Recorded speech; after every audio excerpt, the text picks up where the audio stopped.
Alright guys, welcome back to Elden Ring. Now I went ahead and farmed for my Indiana Jones pants. If you don't remember, they're dropped by the Caden warriors near the Gatefront Ruins. Well, shortly after you exit the Gatefront Ruins, it's where we got the cookbook for the fire grease. But there you go. And also farmed for the soldier's crossbow. I know they're the weakest of all the crossbows, but you can actually dual wield them and apply status effects, kind of like a poor man's pulley bow. Now we're going to craft a few items here, the first one being the blood grease. Now we have the spiked cestus, and that already does bleed, but we're going to increase the bleed with the blood grease. We're going to take on an NPC here in Round Table Hold, and he will give us a gesture. We're also going to craft some fire bone bolts for later.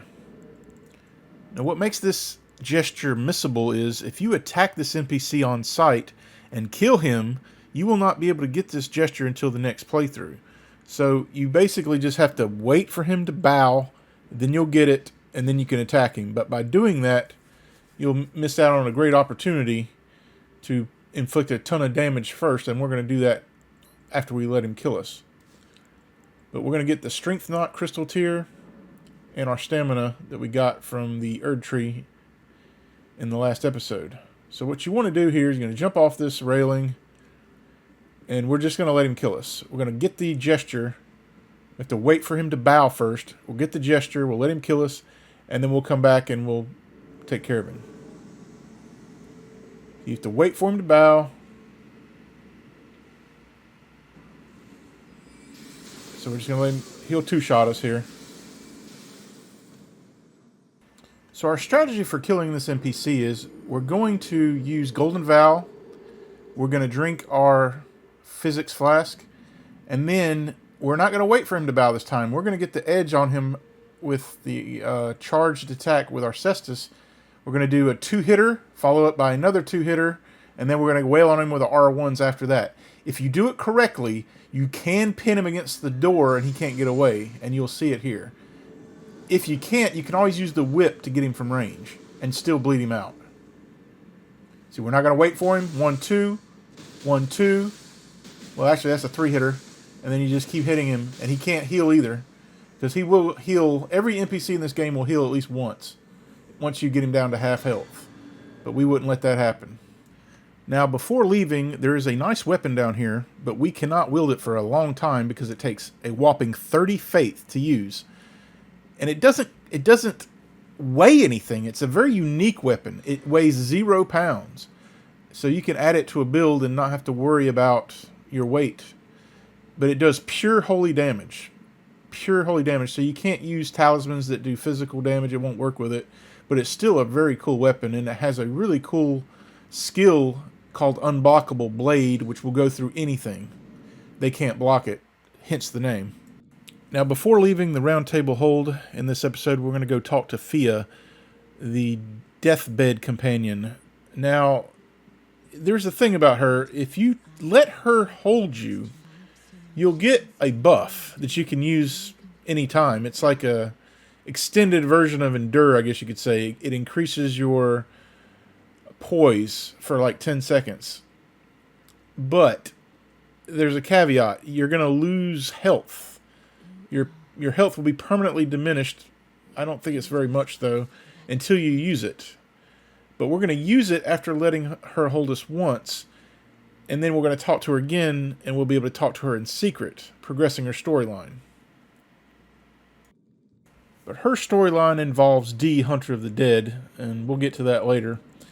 But yeah, use the blessing that you get from her, and then let her hold you again. Something else in this room that you might want to check out is the mirror on the right side. You can change your appearance and your name and everything anytime you want. That is something that's never been done in a Souls game. You could never change your name once you made it, or your appearance, but you can do it in this game. This is why Elden Ring won Game of the Year, because it took everything that Dark Souls did and improved it. And that was one thing that I was always wondering, why can't I change my name if I want to? Why can't I change my appearance? Well, now you can. It's on the right side of the room if you want to do it. Now we're going to head back into Caelid because we have to continue Alexander's quest So that was going to involve us going into Gael Tunnel and meeting him there, exhausting his dialogue. But along the way, we will get some somber smithing stones and regular smithing stones that will benefit us. And also, as promised in the last episode, I'm going to show you guys how to fight the Caelid Dogs with zero issue. Now, bear in mind, these enemies will one-shot you, especially at our level. We haven't leveled at all. We're still level 9, so that's the base level that you start with for the samurai. So this enemy will one-shot you, but there is an easy way to kill them. It's a very easy way. And as long as you do it correctly, they'll never touch you. And that's what I'm going to show you guys how to do right now. So right off the bat, you're going to need the Uchi Katana, and you're going to need the Beast Torch. And just put it on your back, the Beast Torch. This will keep the livestock from attacking you and the Caelid Dog from attacking you. They will not attack you as long as you have that torch on your back. They'll just kind of strafe like this, and that's when you want to go in with Unsheath, kind of time it, like kind of lead your shot, so to speak. Repost, and as he's rearing from the attack, you do it again, and you just keep rinsing and repeating. And like I said, he can glitch in certain terrain, but as long as you do it like this, you'll never get hit. And we're going to do it like 3 times here in a row, just to show you that it's a consistent strategy. And you can see they give you quite a bit of runes. Definitely not the best rune farm in the game, that's for sure. But early on, yeah, this is a pretty good one. And we're going to need some extra runes because we need to get a talisman from that blacksmith that Blythe spoke about. That's a whopping 5,000 runes right there. But the talisman is worth it because it uses 25% less focus points for a weapon skill. You can see where I'm going with this. More unsheath, more ground slam, at less of an FP cost. However, I am going to get a weapon in this episode that will regenerate your focus points per kill. The good thing is you don't have to have it in your right hand. You can have it in your offhand and still get the benefit. But you can see this is a very consistent strategy. And later on we could do it even better because we're going to be getting more things to increase our build's power, including a talisman that will increase our critical damage, and we're going to get a talisman that regenerates focus points per critical hit. So we'll be able to do more and more of this with less using the flasks. We're going to go kill one more Caelid Dog, and then we're off to the Gael Tunnels to meet Alexander. And we're going to pretty much just wipe out that tunnel in general because there's some good smithing stones in there. We'll be able to get a Somber 4 in there, which we definitely want because that's 6,000 runes to buy it from the blacksmith. And he only sells 3 of them, so getting that will be a good thing. Now here you do not want to attack the Caelid Dog. If you attack him on some terrain like this, you're not going to be able to do our strategy. So you have to either coax him into getting back onto solid ground or just avoid him altogether. But if he does attack you, just run away as far as you can and wait for his long drawn out mouth attack, because that's what he usually opens with, to finish, and then you can get another unsheath on him and just you'll have him stuck again. But it's pretty simple once you get the hang of it. And we're going to have close to 10,000 runes right here just by killing these dogs a few times. So you could, if you wanted to, you could go all out and get quite a few runes. But there are so many better farms in this game. So many better. Later on, we'll be getting like 18,000 runes every couple of, like, less than a minute apart. But that involves doing Valrie's quest, the one in the white mask that we spoke to at our first Grace outside when we exited the tutorial area. But it's definitely beneficial to do, and we will do it. Alright, let's talk about the Gael Tunnel.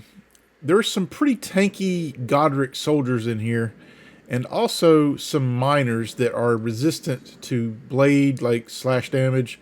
So we need to use the Cestus, but they're highly weak to blunt damage, strike damage. You could use your whip too, but we're going to use the Cestus because it's more leveled up. Now you're going to want, for sure, you're going to want enough FP to abuse the skill Ground Slam, which is on our Cestus. And you're going to want some fire pots as well. And we're going to switch our Talisman to the Crimson Assassin's Dagger so we can get our health back without having to use a flask. We're not using any health flasks. As you can see, we put them all into FP here. And you'll see why. Because we're going to abuse Ground Slam in this area. Now, as for the miners, yes, they're weak to blunt damage, but also some of them will have explosive stones in their backpacks. If you notice they have the red stones in their backpack, all you have to do is load up your crossbow and shoot one firebolt into them. It doesn't matter where it hits them, it'll kill them instantly because it'll blow them up. And it'll also blow up anybody that's in the vicinity. So that's why we crafted the bone bolts. So we're going to use the weapons that we have at our disposal, and we're going to use them in the appropriate situations to make this area very easy. Now, we're going to take the torch off because it's just going to get in our way here. There are no dogs or rats in here that we're worried about. So the less things you have to cycle through, the better. We want to sneak up on this first guy that's standing up right here. There's another guy off to the left, but we're not worried about him just yet. You see him sitting right there. We're going to sneak up on this guy. We're going to backstab him, and he won't be a problem because he's going to die from the fall. But we want to turn our camera and look at the guy, see what he's doing, and just get out of the way. We want to get our positioning here, and we're going to use our Ground Slam. Using Ground Slam will usually break their poise, and you can just go in for a critical. And that will give us our health back. So if you do get clipped along the way, then that's all you have to do. Now make sure on your way down here, you don't miss the Somber Smithing Stone 2 here. And just be careful not to fall off. You got a few more drops here. Make sure to hit the grace before moving on because you don't want to die and have to do all that again from the last grace. Our main offensive weapon getting through this cave is going to be the Ground Slam, like I said. We're going to usually backstab him and follow up with a Ground Slam. Or a combo. R2 combo will stun him as well. But you can knock this guy off and he'll get stuck. Then you'll draw this guy out. And sometimes you will get clipped on the way up or the way down on doing the Ground Slam. And here I made a mistake. I shouldn't have used the whip on this guy because I knock him off. Usually I use a Ground Slam right there, but sometimes I fall off, and I didn't want to fall off and be stuck down there with all those enemies. So I took the whip option here, and it didn't work out really in my favor. So I'll go down here looking for him. And luckily, he didn't notice me, and the miners will not notice you either. They're too preoccupied with their work. They're not going to really notice you that much, even if you're not crouching. But right here, we just follow the guy back and take him out. Now here, usually I have to shoot this guy to alert him as well, but he was already on to me. Again, Ground Slam, follow up with a riposte.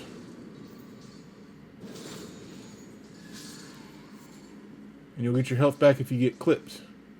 Which I will get clipped a few times here. But we're just going to backstab this guy, and then we're going to follow up with an R2 combo.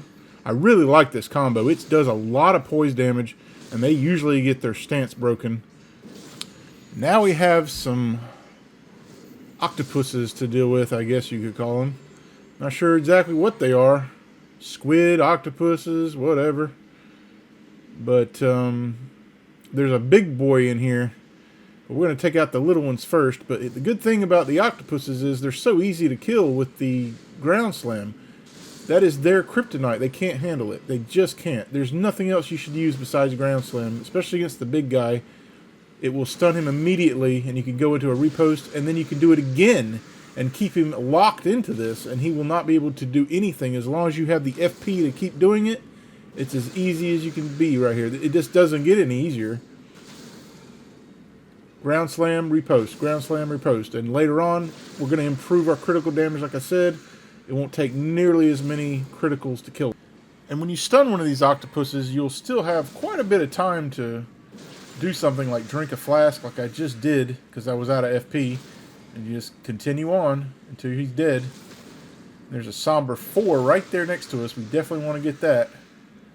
That saves us 6,000 runes later on. We don't have to spend, so that's nice.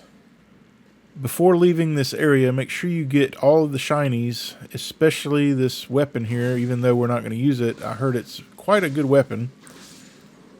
You can whip these squid.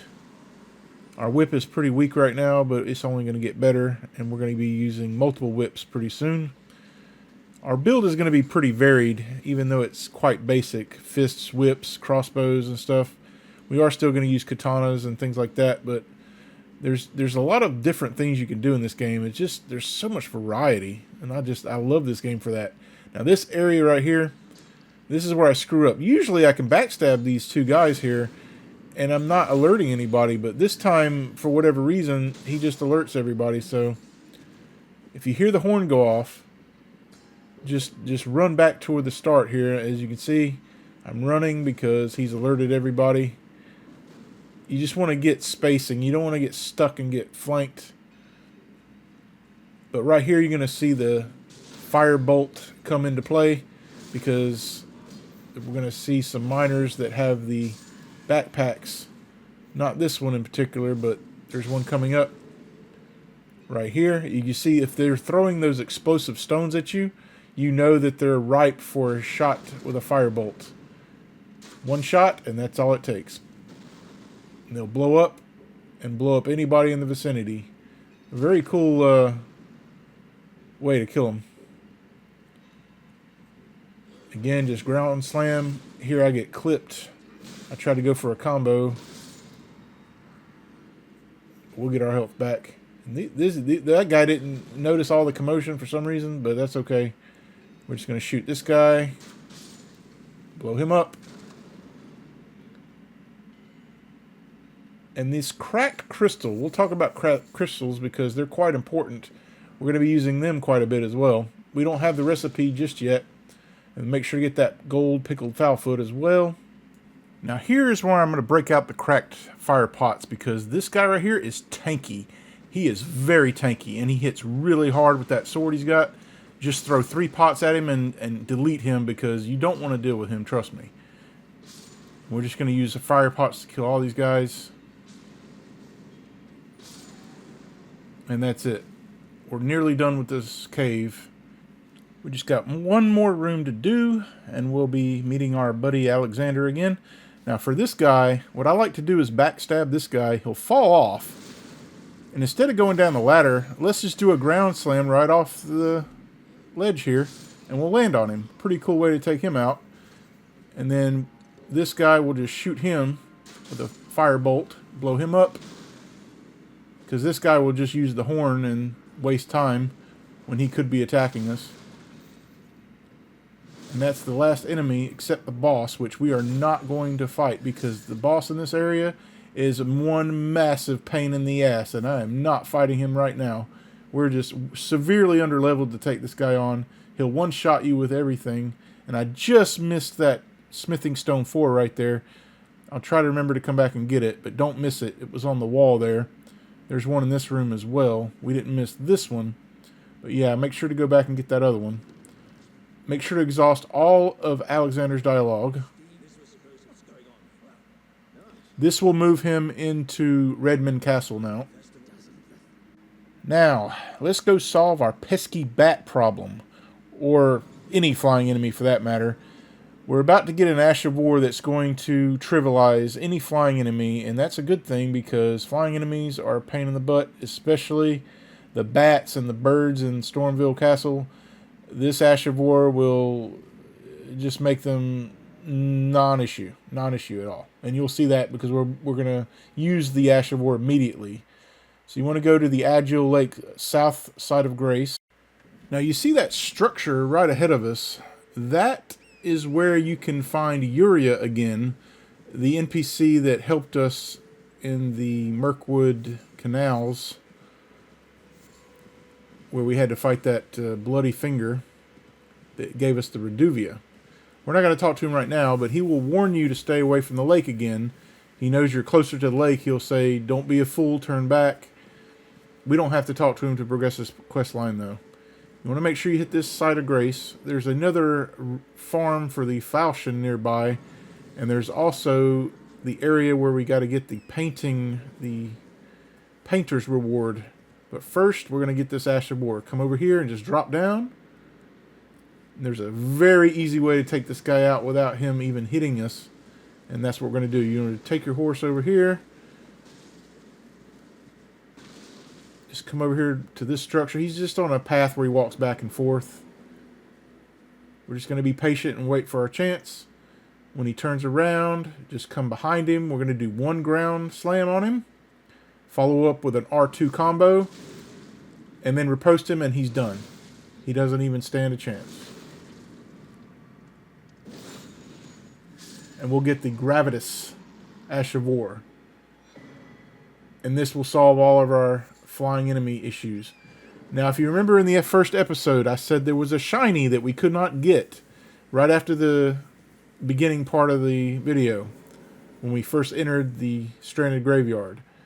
It's right here. It's a talisman that negates holy damage. So yeah, you remember this is where we first started the game. Now we got that. Now let's put this Ash of War to work and see the beautiful work it can do. And again, this is why I want to have quite a few falchions on tap, is I can use certain Ash of Wars on command without having to go to a grace and put it on a weapon. But here we're going to put it on our falchion. We're going to make it a magic affinity. So a magic falchion. It's always good to have every damage type available to you. And this is one way we can do it. So you definitely want to two-hand it.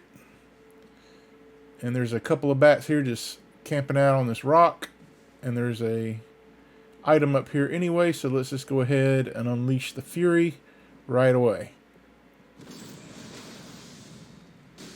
Great AoE damage, and then it'll put them on the ground and they can't do anything. They're just waiting to die, basically. You can take your time, do a charge attack, whatever you want to do. This is their kryptonite. They absolutely cannot handle this. You see, the range on this thing is staggering as well. It doesn't even have to be exactly close to them. Now we're going to find the grave site. Once we see these gravestones, we'll know that the artist reward will be right there, this grave site right there. But there's a bat nearby that's guarding it, and we want to make sure we take him out first. You'll hear him. He's right behind us. See, they're just grounded for life. They can't do nothing. Now here you'll see this spectral artist there, and he'll drop the incantation scarab. We're not going to use it, but it does reduce the amount of FP it costs for incantations. Now we want to put on our beast torch and go into the dragon burnt ruins real quick. We just want to pick up a stone sword key that's just sitting here, and we need as many keys as we can get right now. So we just walk up here and get it. The rat will not bother us. We don't even have to fight him. There's a bunch of dogs in this area too, and they're these scruffy looking dogs, and they're far more aggressive than the wolves are. So having the beast torch is optimal. Now we're going to take a vacation around Caelid, and we're going to pick up quite a few items. Really important items for the future. We just put a marker on Fort Gael. That's our next destination. Now along the way to the Fort Gael area, where we're going to pick up a weapon and a very important incantation, we need to stop by and get a pesky little invisible scarab that holds a very valuable Ash of War called the Flame of the Redmanes. Now, this skill has been severely nerfed in the past, but it's still highly effective regardless. Now, in order to kill those invisible scarabs, you're going to need either the Storm Stomp Ash of War, but even better than that is the one we just obtained, the Gravitas Ash of War. This will make getting any of these invisible scarabs much easier, and that's what we're going to use here. Now, I'm making a marker right here next to the telescope on the map, and the reason I'm doing that now is I want to have two markers, because once you alert a bunch of enemies and they're aggroed onto you, you cannot use the map. So it's easy to get disoriented and you don't have access to your map. But if we go ahead and put a marker prior to getting all the aggro on us, we'll be able to just follow the next marker to our next destination. So we're thinking ahead here and not have to worry about wandering around aimlessly. But this castle in the distance is our destination. But before that, there is a grace we want to hit first. And there's that invisible scarab that's near the grace. And we're going to get that as well. Make sure you have your beast torch equipped, because these Caelid dogs will aggro on you as you're trying to get the invisible scarab. And that's just annoying. But if you have been following my guide, you will have the Gravitas Ash of War. But if you don't have Gravitas, you should still have Storm Stomp. And you can equip that on a weapon, but I still think Gravitas is better. So right here, we're just going to make our way to our little choke point where we're going to get the invisible scarab to come through. It's right here in between these two. I don't know what these are, mushroom looking things.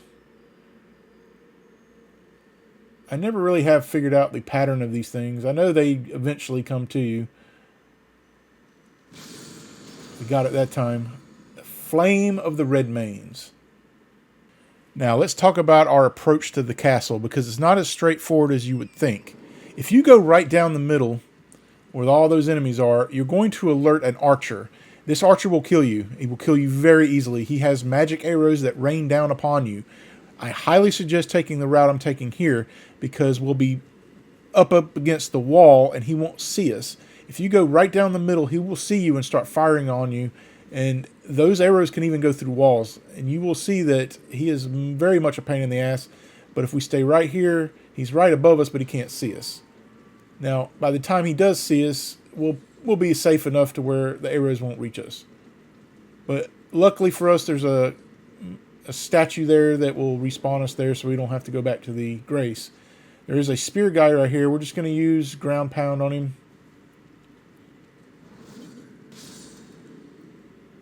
Now, I'm going to climb the ladder. Now, you could get a talisman up here, but I'm not going to do it. We have to fight some more knights and stuff. I really don't want to deal with it. We're just here to get the Katar weapon, which is another fist weapon. But we can backstab this guy. He's got his back to us. That lion down there, we don't want to deal with him, but we are going to have to go past him. But luckily for us, we have our Spirit Ash that's going to distract long enough for us to get to the ladder safely. Right here, just drop down into this room, and you'll get the Katar weapon. I'm trying to figure out a way to incorporate all of these fist-type weapons into my build, but I'm not sure. It's a work as I go kind of thing. Right here, you want to summon your Spirit Ashes before going into the pit. Usually I just wait till they jump down and then run to the ladder as fast as you can. If you're feeling ballsy, you can go ahead and get this rune arc. We'll need that later. The rune arc is kind of like Embers from Dark Souls 3. Or Humanity from Dark Souls 1. Now, very important. Do not miss this incantation. This is an extremely important incantation for us to get. Flame, grant me strength. It's right here. Once we grab it, we can just follow our marker to the next destination. And this is, again, we don't have access to the map because there's too many enemies on us. But the Flame, grant me strength buff will be immensely helpful to us in this entire playthrough.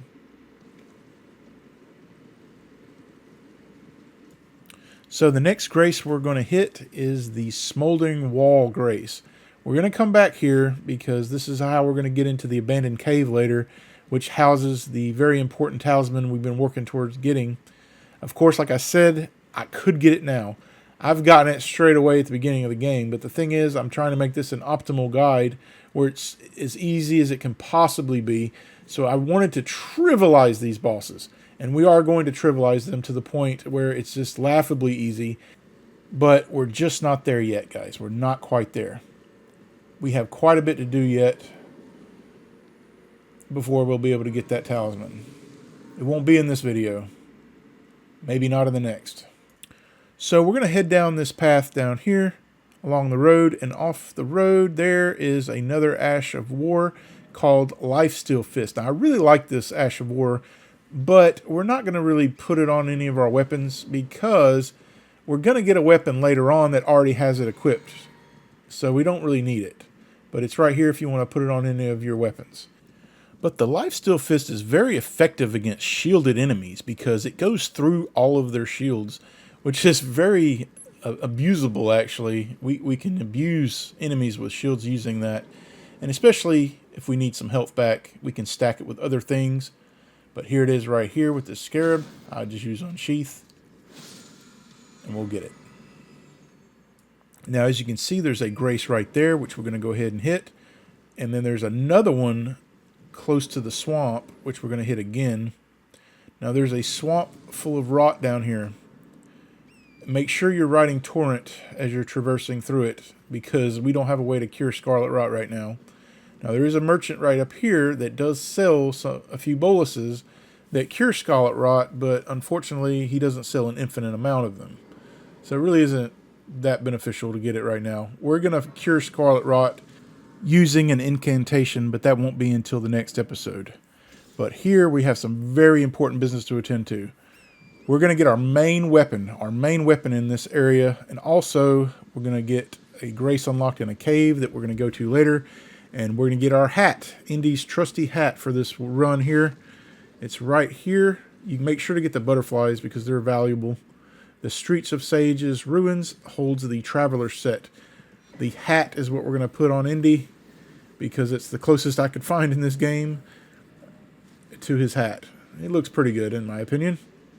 Now we're only missing 2 articles of clothing to complete our build for Indy. We're missing the top, which we can't get until Stormville Castle.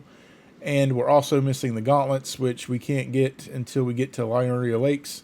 We're not going to get it in this episode, maybe the next. But here we want to unlock a cave Grace. We're going to be coming back to this cave later. But we want to pick up the rot grease that's in here. We're going to use that. And there's also this invisible scarab here that will hold an incantation. Allow us to use poison on our weapons. You can see I miss it here, and I miss it quite a bit, actually. Like I said, I don't really know the pattern for these things. Like, it's just all over the place sometimes. Eventually, they'll come to you, and you just got to watch them. But using the Gravitas will help you get it a lot easier. But I failed quite a bit here trying to get it. I think I'll eventually go up there to get it. So I miss it again here. You see, almost like he moves, like he was coming at me and then he moved to the side, like so gradually. I don't know how he does it, but yeah, this is an annoying one to get. And I missed it yet again. I think this is where I decide to go find the choke point. Up here somewhere. And we missed, we got it that time. Alright, now, the Cave Grace is up here. You can actually teleport here from Limgrave, but you will be kind of trapped in a pretty difficult area. But it's pretty easy to get to the Grace. But we didn't use the teleporter. There was no reason for us to. But if you wanted to quickly get here, this is one way to do it. But let's just hit the Grace and get the rot grease right there. Now we're going to go get 2 very important items. The first being the Spirit Ash that will carry us to the end of the game, basically. You could actually take this Spirit Ash and go straight to the mountaintops of the giants almost immediately. I did this as a practice run without upgrading anything. I was level 9 and I was able to kill all of the bosses necessary to get to the mountaintops of the giants. This Spirit Ash, when upgraded, that's why we got all that Glovewort earlier, will carry you. You could literally go to the mountaintops of the giants right now if you wanted to by getting all the main bosses killed, and you don't even have to level up. It's this one right here, the Rotten Stray Ashes. We'll talk about that in just a bit, but right here we want to hit this Grace.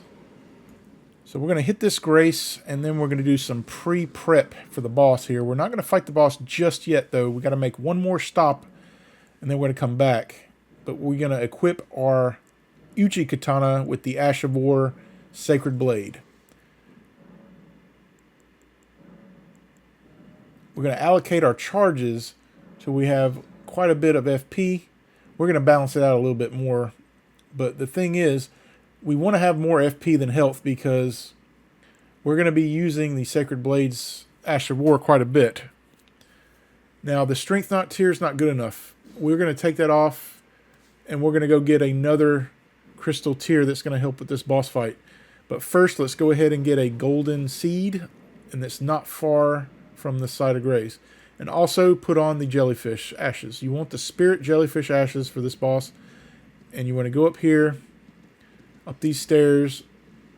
You can get the poison grease along the way.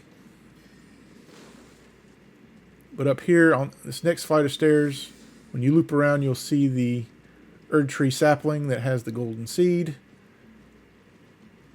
And from there, you're just going to drop off onto this tree branch. And we're going to go up here and unlock the seal. The boss is sealed. You can't get to the boss right away.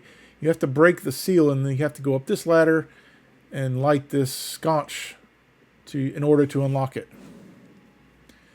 And now we're going to go get a crystal tier that's going to help with the boss. Now the crystal tier in question is in the Weeping Peninsula, and it's not too far from the Castle Morn Ramparts site of grace. We're going to go up here through the woods, and it's right here. I'm going to mark it on the map. We're just going to follow that marker, and we'll get it, and we'll come back and we'll kill the boss, and that will give us our main weapon for the playthrough. Just make sure you have your beast torch out. There's got quite a bit of dogs coming up. You can also stop by the lookout tower up here to get a ballista. However, we're not going to do it just yet. We don't have the strength to wield it anyway. We are going to use it later, but not right now. There's some Trina's Lily right here. But yeah, that tower right there in the distance. And you can hit this site of grace here for easy access later. But there are two ballistas in the game that we're going to get. The first is the basic ballista, which is in that lookout tower right there. But the one that I really like is the jar cannon. But it's in the Mount Gilmore region, which we're not going to go to in this episode. But it's highly effective, and you can actually craft bolts that are inexpensive, really. And it's not too bad, actually, especially when you combine it with the Arrow's Reach Talisman. It's almost like having a regular ballista bolt. But here, we're just going to ignore all these enemies. You can kill them. They're just demi-humans. But don't go into those ruins right there, because that's where the boss is. And we're not ready to... We don't want to fight that boss right now. It's super easy to kill. But you'll see the crystal tier surrounded by a few enemies. Those plants that poison you. And that's it. Onwards to the boss. Now what we just got there was the Faith Knot Crystal tier. Now what this tier does is it increases your faith by 10 points for 3 minutes. And for a boss fight, that's more than enough time. And we're going to stack that with our Sacred Blade, and we're going to use Golden Vow on top of that. And we're going to have enough holy damage to take this boss out relatively easily. But the jellyfish ashes as well will poison the boss. And if they get the poison procced onto the boss, then you can just pretty much run around and let the poison do its work for quite a while. But we're going to kill the boss fast anyway. It doesn't really matter. Make sure you mix it in to where your physics flask, the Faith Knot tier. And make sure to put on the Sacred Scorpion Charm for even more holy damage. We're stacking as much holy damage as possible for this fight. You could craft some holy pots if you want to, but it's not that necessary. But for the death birds, it's highly effective, and it's really the only thing we want to use for those. Alright, so the strategy for this boss is pretty simple. When we unleash the jellyfish, we have to watch and see what happens. If the jellyfish hits them with poison, they're going to turn their aggro towards the jellyfish. When that happens, you need to go ahead and try to backstab them. But before we go in there, we want to make sure we put all our buffs on. Golden Vow first. Then we're going to drink our flask. And then we're going to unleash the jellyfish and then refill our FP, because it's going to take quite a bit of it away. But straight away you want to create distance. These bosses have amazing range with their weapons. But watch the jellyfish. Watch what the jellyfish is doing, because they're going to turn their attention to the jellyfish as soon as the jellyfish unleashes. And here it comes. See, it turns around. We're going to backstab. That damage just from one backstab. Now, once we start Sacred Blade, it takes chunks of their life bar away. And see, that one is just preoccupied. So we're going to work on one while the other one's distracted, because the jellyfish will die inevitably. But once we kill this boss, then we've got to work on the next one. Then this one has the weapon that we want, but we're just going to backstab him again. It's pretty easy, because the jellyfish makes it very easy. They're just too distracted by the jellyfish, especially when they get hit by the poison. And we're just kind of playing in the background here. And it's already been poisoned. You can see he's already been poisoned. We're going to use that distraction again and just backstab him again. He killed him, so we're just going to go ahead and finish him off. And it's that easy, guys. Jellyfish for the win in this one. And we get the Nox Flowing Sword. This is our main weapon. It does a ridiculous range on this weapon, guys. It's ridiculous. Absolutely ridiculous. The poise damage it does is ridiculous. And when we fully upgrade it, we can tank through most bosses just by using this weapon skill called Flowing Form. This will be the weapon that we fully upgrade first. We're going to put all of our main somber smithing stones into this weapon. Now it's finally time to level for the first time. We're going to put our faith to 15. This is the first thing you need to put your points into. 15 faith. This is so that we can use some incantations, buffing incantations. Dex and strength both need to be at 16. That's your first priority for now. Don't worry about anything else. So we're going to go back to that road that we were on before we went off the beaten path into the swamp, because we want to unlock the rest of Caelid's map, and also we want to get a talisman, the Arrow's Sting talisman, which will increase our bolt damage. But the problem with getting this talisman is it's heavily guarded by 5 enemies that are annoying as hell. They have spears, and there's just a few grunts around, and it's just a pain in the ass to get, and I've died more times than I'd like to admit trying for this talisman. You can't just go in there guns blazing or you will die. You can suicide get it, just run to the chest, open it, and get it quickly. But I have found that the ground slam with the cestus is going to be my best bet. Of course, again, I recommend putting your beast torch on your back whenever you're going through the road area, because there are dogs and they will chase you down, and there's Caelid dogs that we're going to be encountering. But unfortunately, these Caelid dogs, if they have glowing red eyes, it doesn't matter about your beast torch. They're going to come at you regardless. Like I said, there are some exceptions to the beast torch, and that's one of them. But right here, we just want to stick to the right side, and we're going to head towards that church in the distance here. We're going to go ahead and hit this grace here, but that church will allow us to avoid aggroing a dragon that's on the main road. We don't want to aggro the dragon, although you can outrun him, but why bother? There's also a merchant we want to hit up, and this is one of the merchants that does sell cracked pots, but since we took it as our gift, he's not going to sell it. So if you see it and it's there and you just say, well, why can't I buy it? Then that's the reason why. I mentioned this in the first episode, but here we are again. Just make sure we loot this graveyard here before going to the church. Now in this church, we'll get a cookbook that will allow us to craft a grease that is effective against dragons. But unfortunately, the ingredients are not easy to get. They're finite, so use these very sparingly. But yeah, this church right here will have your cookbook. And I highly recommend going this direction just so you don't aggro the dragon that's on the main path. The Cathedral of Dragon Communion, this is also where you can get some incantations again using your dragon hearts. And hit this grace just for the fun of it. Our map fragment is very close by, along with another golden seed which we can hit along the way. And we're going to hit up another grace once we get into their camp. It's heavily guarded, like I said. But right here, you can also hit up the merchant if you want to. He does sell a rot grease recipe, but the ingredients are very finite. You'll need those butterflies from the swamp, and they do not respawn, which is unfortunate. But I get why the developers did this, because rot is such an insane status effect they had to regulate it somehow. Or you could, I mean, we're already breaking the game enough as it is, and if we could have unlimited rot, I mean, the game playing itself by that point. But get this golden seed, and we're going to stick to the left here. We don't want to aggro too much along the way. There are some really bad Caelid dogs with red eyes over here, and they will chase us down and kill us. But there is a grace near this elevated shack area. This is where our talisman is, the arrow sting talisman. You can actually get the soldiers to fight the Caelid dogs if you want to. It's not necessary though. There's just a lot of chaos going on. But just to hit the grace, rest at it to de-aggro everybody. And then we're going to go up here and deal with all these annoying enemies and get our talisman. Now, when on approach here, we want to take the second ladder that's on the right, not the first ladder on the left. This way we can sneak up behind at least one of the enemies and backstab him, and then follow up with a ground slam.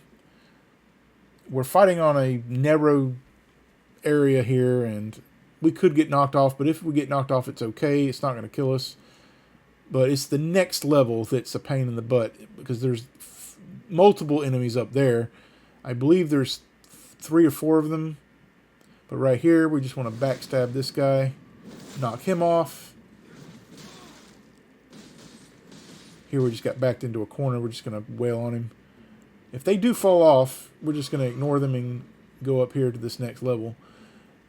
I recommend ground slam, ground slam, ground slam until you get through this section. You don't want to run up into any of the enemies. Let them come to you. So this first guy has a spear, and there's 2 guys flanking him that will help him out. There's actually another spear guy here. He will rise up and use his shield and his spear as well. But just ground slam, create distance, and more ground slam. Like I said, I've died so much. I'm nearly dead now. They're very annoying enemies. But once you kill them all, this chest here in the corner has the talisman. The arrow sting talisman. Now we have both our talismans that will increase our bolt damage. And that's pretty cool. Now it's finally time to go to Liurnia Lakes. We need to go to Liurnia Lakes for a number of reasons. First, to progress Rodrika's quest so that she can become a spirit tuner, because we don't want to go through Stormville Castle. There's a way to skip part of her quest. It's irrelevant. And also, we're going to get some more cracked pots. We're going to get a 3rd death root. And we're going to continue Patch's quest. We're also going to begin 2 new NPC quests, Raya and Blackguard Bogart. In addition, we're also going to meet up with Diallos for the 2nd time and then continue his side quest. Then we're also going to go to another area called Jarbug, and this is where we can have a nice variety of flowers that we can pick at our leisure. And there are 5 pots in Jarbug. 3 of them are cracked pots, 2 of them are ritual pots. Now when you get to the end of this bridge, you'll get this cookbook here, and just stick to the left, and there's like a hidden path, and this will lead us to Liurnia of the Lakes. You're really not supposed to go here until you beat Castle Stormville. There is a way to skip it, and that's what we're doing now. Once you hit this site of grace coming up, this will move Rodrika from the Stormville shack into the Round Table Hold, and that's when you can finish her quest line basically and make her a spirit tuner. We're not going to do it in this episode, it's not necessary, but in the next episode we are definitely going to progress her quest line to become a spirit tuner. And we're going to upgrade our Rotten Stray Ash to +5. Once you get to Liurnia of Lakes, there's many areas you can decide to go to. You can go to the left, you can go down the cliffs, you can go to the right side, or you can go to the left side of Liurnia Lakes, you can go up the middle. There's a lot of choices to make here, but for our purposes, first we want to unlock a merchant down here because he sells a cookbook and a lantern that we want to pick up, in addition to some more smithing stones. And from that side of grace, we can easily make our way up to where we need to go anyway. So that's what we're going to do. Also, by resting at this side of grace, Bok will reappear. You can talk to him to progress his quest line. He'll tell you, he's going to be your personal seamstress, tailor, basically. and you don't have to spend money doing it yourself. He wants to do it for free. We'll meet up with him again. There's a church here that has a sacred tier, and there's also an NPC here, but we're not going to talk to him just yet. It's not going to matter. He's always just going to be sitting there with his head in his lap. I do apologize for some of these lag spikes you guys are seeing. My computer is very outdated, but we are trying to rectify that soon. Hopefully here in the next few weeks. But you want to stick to this path here, and you'll go through a camp. There'll be a cookbook in the camp, and that's really all you need to get. You can just run through a torrent and grab it and just move on, because the site of grace that we want to get to is right after this camp. So just run in, get the cookbook, and get out.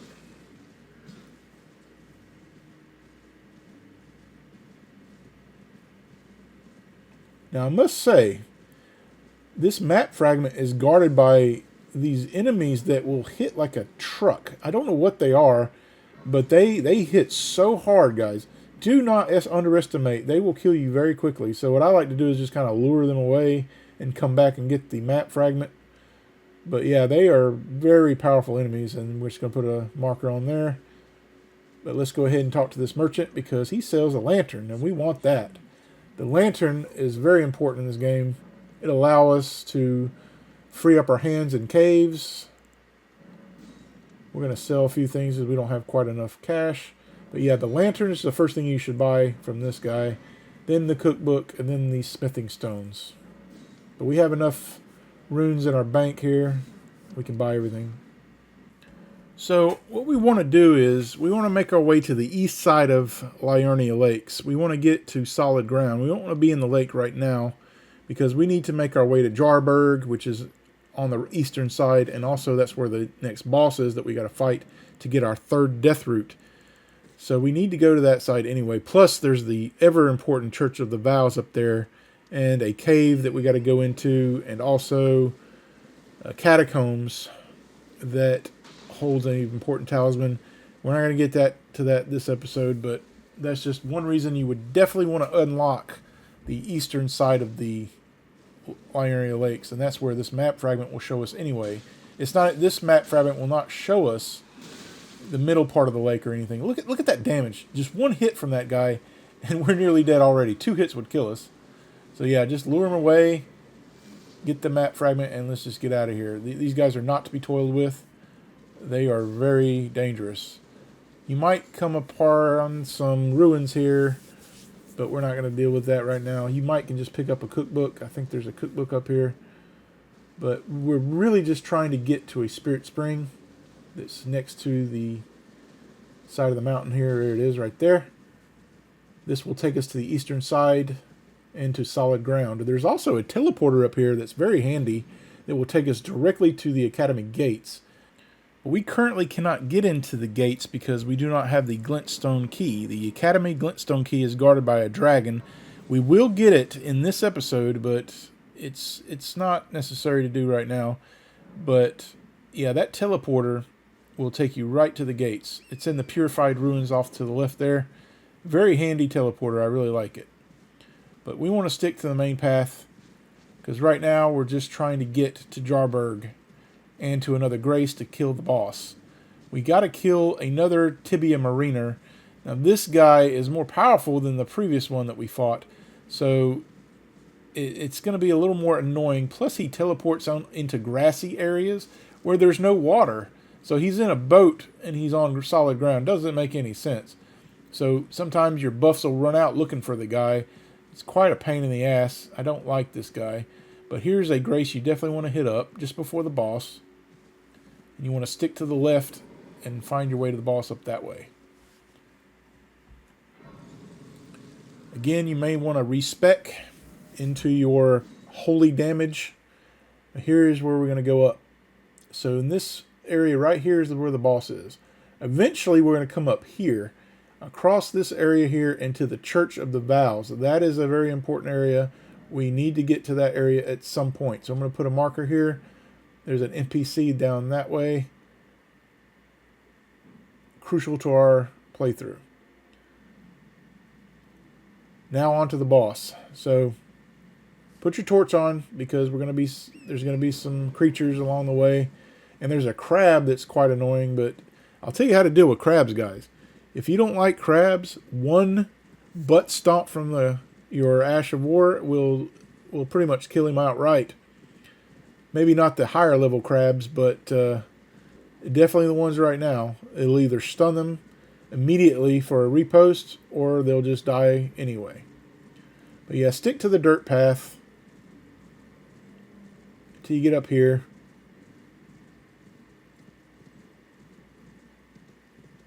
We're just following the marker straight away. I think we're trying to avoid the crab, actually.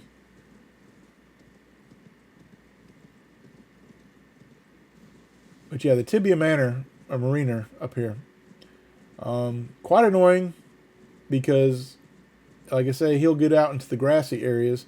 The good thing is they do give you a statue here, so if you die, you'll just respawn right here. But again, we need holy damage, and we need to kill the guy as fast as possible because our buffs will not last forever. Plus, he likes to summon a bunch of his minions. But right here, as you can see, we don't even know where he's at. He disappears on us, and it takes us a while to find him sometimes. Where could he be? He's right there. No, that's his minions he's summoning in. We still can't find him. So yeah, what happens with this boss is he gets into grassy areas far away from the boss arena than you'd like. So where is he? I still can't find him. Then we get on our horse. But he's usually off into the grass. And you'll see him eventually. In the meantime, we're just going to kill his minions off. And there he is. Like, he's out in the grass. Like, where's the water? There is no water. He just goes wherever the hell he wants to. So yeah, now we just need to kill his minions around here. They'll get one-shotted by Sacred Blade. But you see they're doing a lot more damage on us. We can't underestimate. And of course he's just going to disappear again. So off to the races again, trying to find him. But luckily he's easy to find this time. Once we do find him, we need to kill him as fast as possible. So I just recommend getting on Torrent and just wailing on him. It'll make it easier to avoid his attacks as well. And that's really all there is to it. When he rises up like that, just get away. He'll kill his own guys. The problem is just finding him. And usually he's off to the area in that grass area. But this guy will give us our third death route.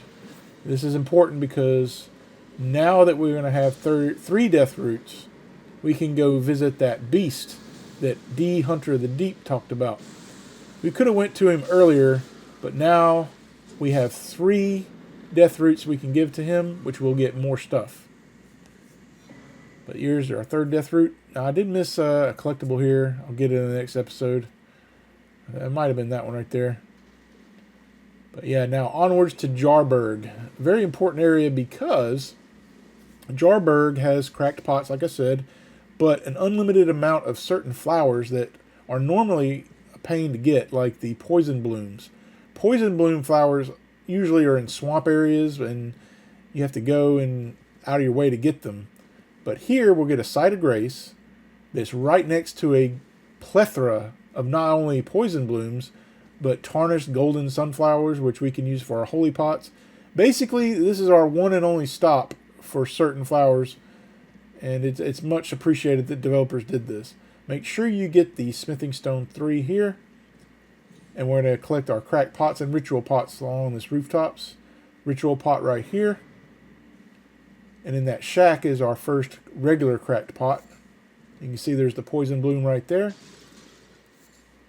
Diallos will come in here eventually. This is where his quest will end. But we'll do that much later. It will not be for a very long time before we get to that. We'll already be in the mountaintops of the giants by then. Second cracked pot here.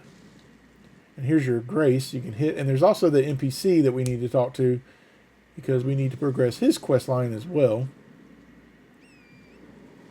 He calls you Cuz. His uncle is Alexander, and we already started his quest.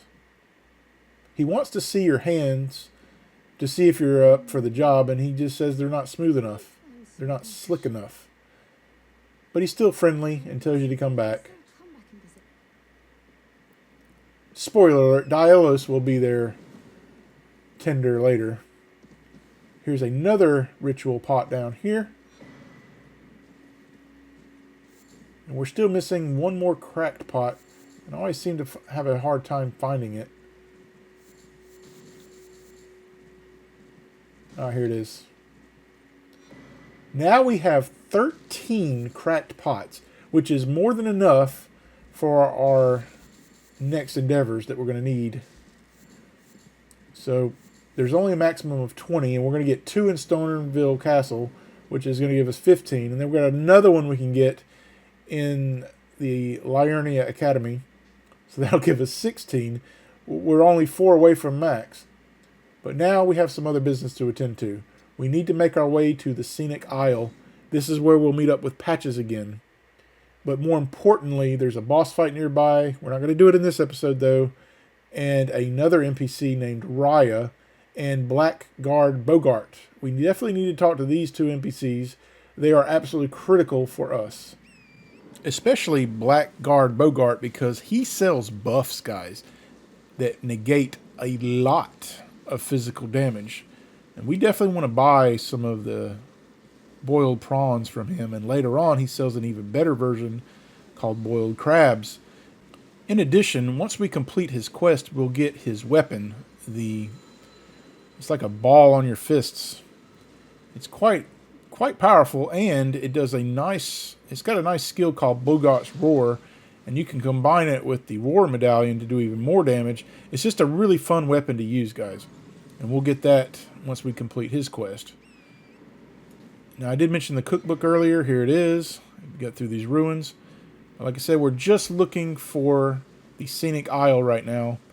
And then nearby is Raya. And then pretty close to that is the shack that we need to find that has Blackguard Bogart in it. And he's boiling up some prawns. We'll purchase one of the prawns from him to advance his quest and get a gesture. Now, bear in mind, you can unlock this boss fight coming up that's on the Scenic Isle. If you make it nighttime and you go just a little forwards, you'll spawn in a death bird, and they're very weak to holy pots. You can kill them almost immediately with holy pots. We're not going to do it in this episode, but the power of the holy pot will just absolutely tear them apart. It's only like 3 hits. If you hit them in the head, it's like 3 hits with buffs, I think. Maybe 2. But we'll find that out eventually. But Patches is here. We can talk to him. It's not necessary to talk to him to advance this quest line, but he'll mention something about this contraption that can teleport you. Now, this is what we're going to use to get into Volcano Manor very quickly. There's multiple ways to get into Volcano Manor, and this is one of them. But we're mainly just interested in getting to the Godskin Noble fight so that we can unlock a few things after that. Mainly a talisman that we want, and more importantly, and most of all, the Somber Smithing Stone 7.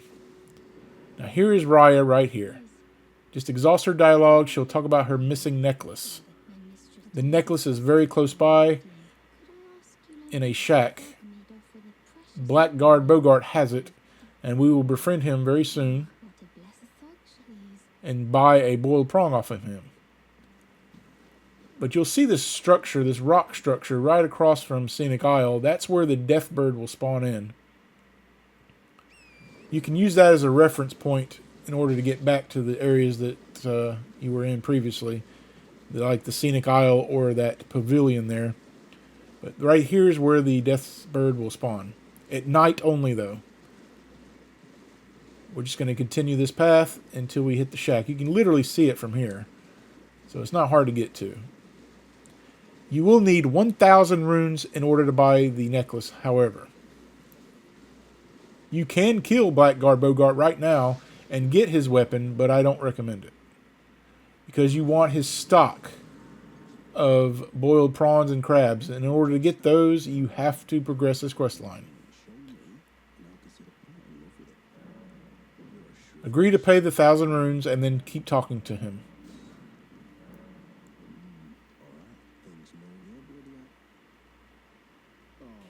Agree to buy a boiled prong off of him.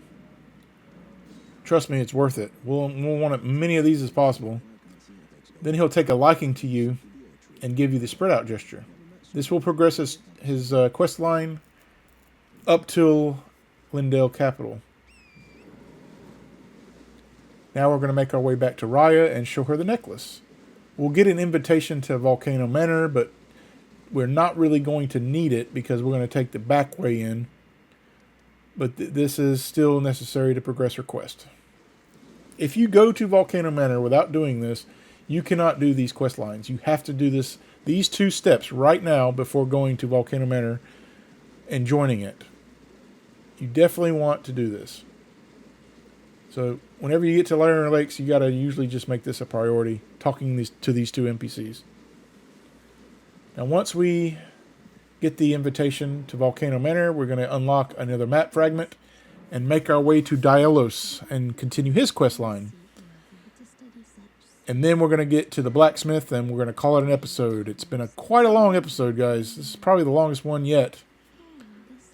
But this game is huge, so it's going to be about a minimum of hours, an hour per episode at least. But we went over a little bit here. But here's the map fragment right there. Bear in mind, lobsters are awful. They will shoot you from any distance. If you aggro in lobster, just start jumping up in the air manically and hope that the lobster doesn't kill you on the way, because he can knock you off your horse immediately and kill you in like 2 shots, especially at our level. We have not leveled Vigor at all. So if you see a lobster and there's some in the water up here, we're just going to swerve to avoid them. We do not want to aggro them. If they are awakened from their slumber, they will continuously shoot you, pelt you from any distance. It is quite staggering what kind of range they have. I'm just doing this out of fear, just from the many times I've been sniped. But here is your Site of Grace and conveniently the map fragment. And now we need to get to Diallos. He's not too far away from here. And I missed out on a golden seed. It's nearby as well. We'll get it in the next episode. But it's in this general area. But Diallos is up here. Right about here. I'm going to put a mark on the map and make our way to him. Along the way, you might see some frog-type enemies that are called Abernarks or something. I'll get these names down. But they hit pretty hard too. Just get on your horse and go straight to the path. There is a cookbook as well nearby that will allow you to craft, I think it's a magic pot or a freezing pot. We'll get that pretty soon, but not here. Talk to Diallos and advance his quest line.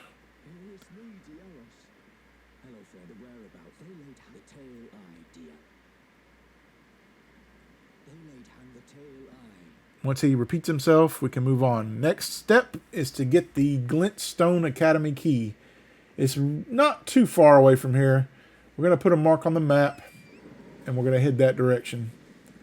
Once we get that key, then we can progress Uria's quest line, because we need to help him with an invader, but we're not going to do that yet. But yeah, just put a mark on the map and make your way towards the dragon. It's quite a little trek here. If you were to have used the teleporter in the Purified Ruins, you would pretty much be right next to it. But since we didn't use the teleporter because we had to go to Jarbug anyway and take out that boss, it wasn't optimal for us to do so.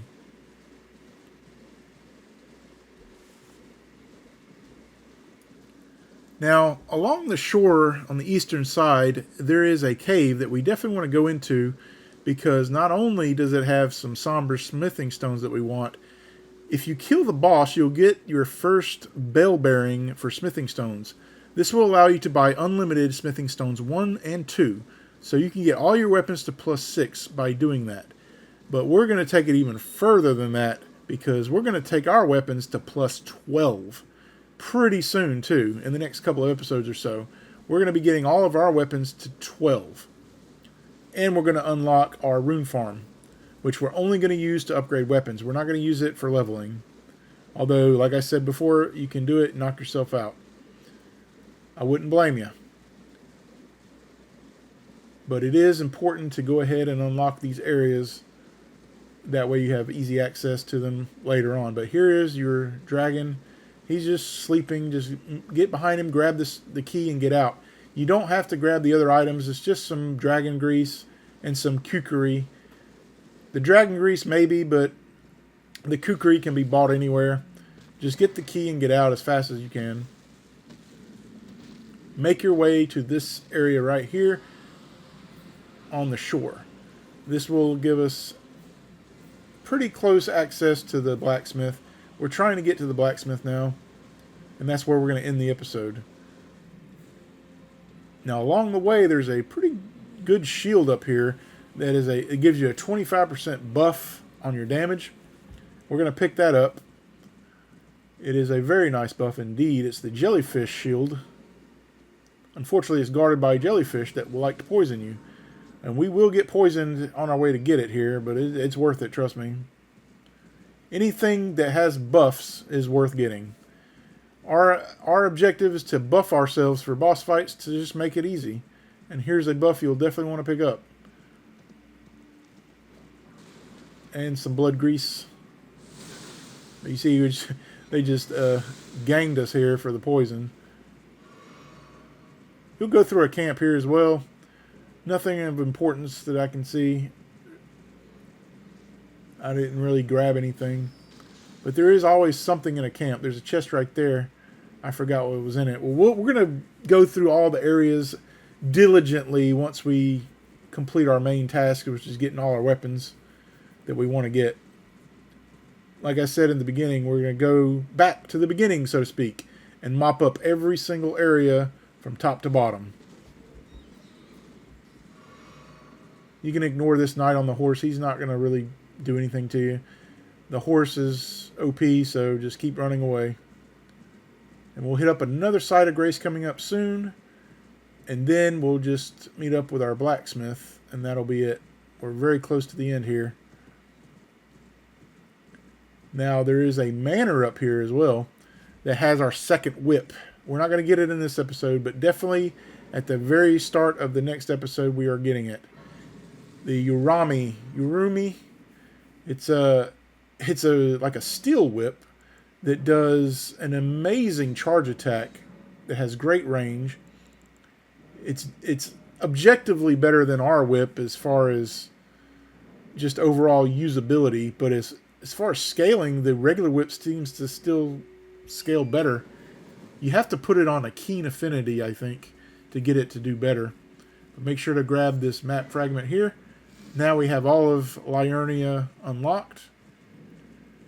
And we're just going to ignore all these enemies. And there's an invisible wall here, illusionary wall. Just knock it down and get to the blacksmith. And we can pick up our reward for helping Blide from him. We just got to do some talk options here. Now, bear in mind, he does sell unlimited smithing stones, somber smithing stones 1 and 2. But we really don't need those. We need the 3s and 4s right now. But he does sell those too, but they're very limited. He only sells 3 of each. We'll get some more free ones later on. We did pick up a 4, but we still need a 3. But I'll show you guys where to get a 3 in the next episode. You can also use to strengthen your armaments if you want to. Continue to talk to him until you get the option to talk about Blide had sent you. And here it is. Now he will sell you the talisman that we want. 5,000 runes for this thing, but it's worth it. It lowers your FP consumed by skills by a whopping 25%. That's huge. Alright guys, I will see you in part 4.